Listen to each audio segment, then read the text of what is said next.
Qu'est-ce qui a manqué à votre équipe à 2-1 pour égaliser en deuxième période notamment? Merci. La question est très précise, mais j'aurais envie de répondre à autre chose. Malgré tout, je vais répondre à la question.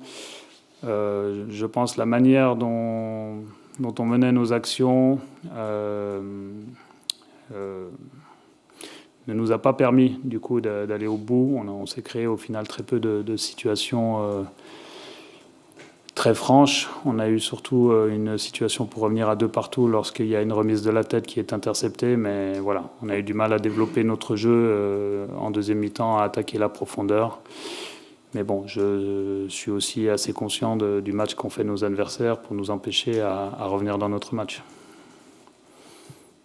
Bonsoir coach Mourad Sefiane pour la Source Parisienne. Sur quel aspect du match vous avez été moins bon et sur lesquels le Paris Saint-Germain vous a fait très mal?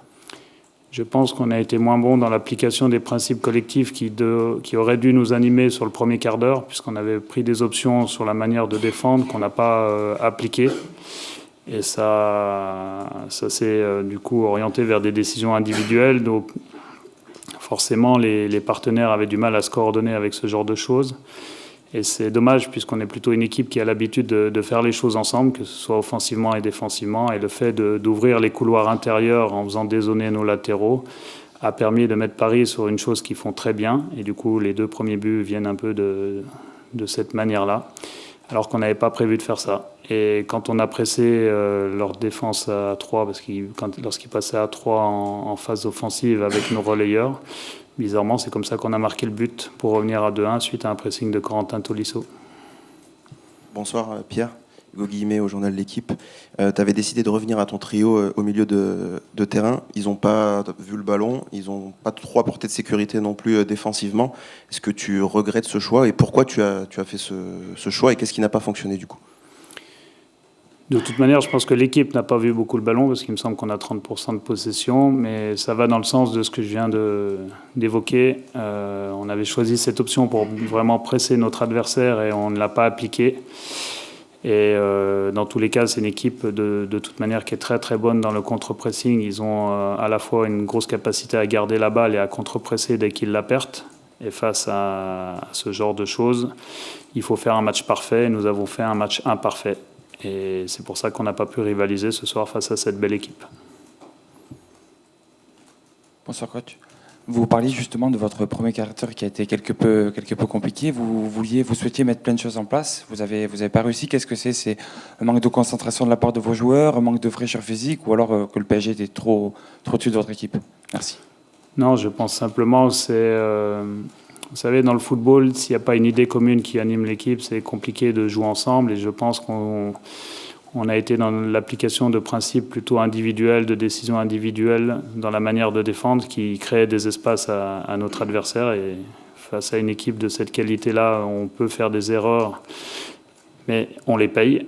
Peut-être que face à d'autres adversaires, ça n'aurait pas été le cas et le débat n'aurait pas eu lieu, sauf dans le vestiaire avec les joueurs, bien sûr.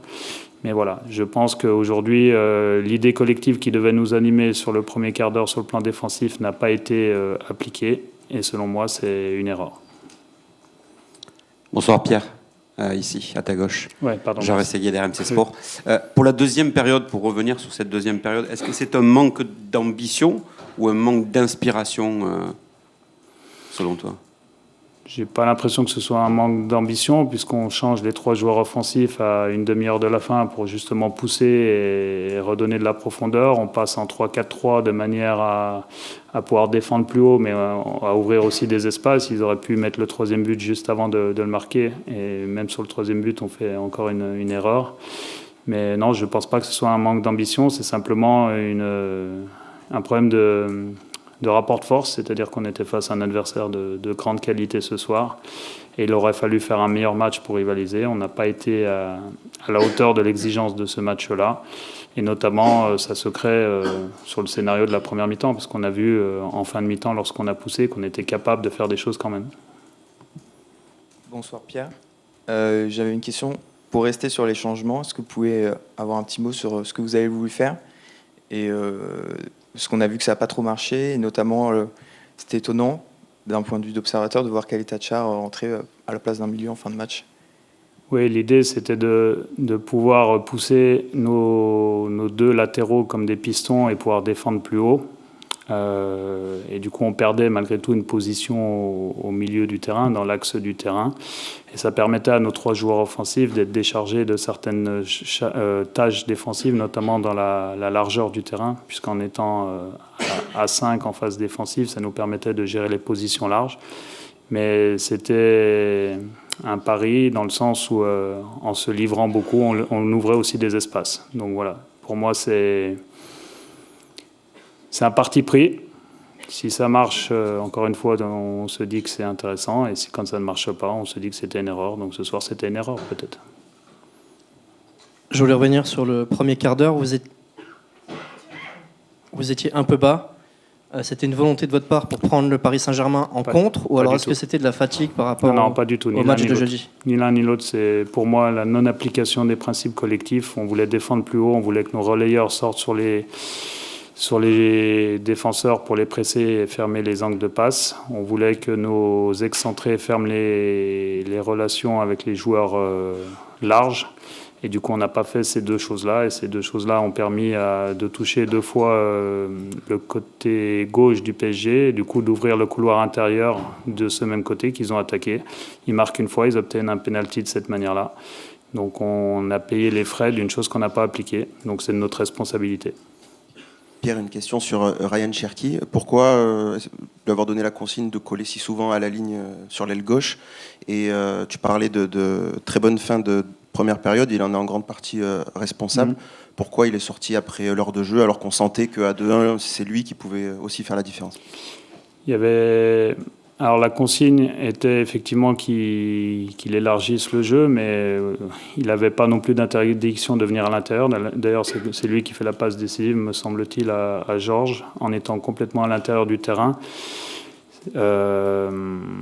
Donc, en fait, vous savez, les principes et l'organisation, ce ne sont pas des interdits, ce sont simplement des indications. Et ensuite, là, les joueurs ont une liberté de s'exprimer complètement sur le terrain. Moi, je ne sortirai jamais un joueur parce qu'il dézone. Et à l'inverse, pourquoi il sort à la fin? Donc, effectivement, il nous rapportait beaucoup offensivement, mais il commençait à faire les efforts que dans un sens et ça devenait dangereux pour l'équipe. Et donc, le fait de vouloir revenir au score, c'est une chose, mais il fallait aussi assurer l'équilibre lorsqu'on n'avait pas la balle. Et vu que dans cette mi-temps, on a eu très peu de possession, ça aurait pu être problématique pour nous si on laissait l'espace sur le côté droit du PSG ouvert, parce que c'est un côté qui est très performant en plus. Une dernière. Bonsoir coach. Dans le 11 de départ, Alexandre Lacazette et Malik Fofana étaient sur le banc. Est-ce que tu peux nous en dire plus sur ces 2 choix forts? Est-ce que c'était dû pour les faire reposer après la Ligue Europa ou à des choix tactiques par rapport au profil? Merci. Non, c'est surtout des aspects liés à la fraîcheur. L'un et l'autre ont beaucoup joué sur nos 2 derniers matchs. Donc l'idée, c'était de tourner sur ces postes-là. Mais je savais aussi que notre match allait se jouer en 2 temps. Enfin, j'avais envisagé qu'il se joue en 2 temps. Et il y avait aussi une logique de profil. C'est vrai que Georges Mikotadze a un autre profil qu'Alexandre Lacazette. Donc c'était aussi lié à ça, mais dans l'absolu, c'est plus lié à la fraîcheur. Merci beaucoup. Merci à tous.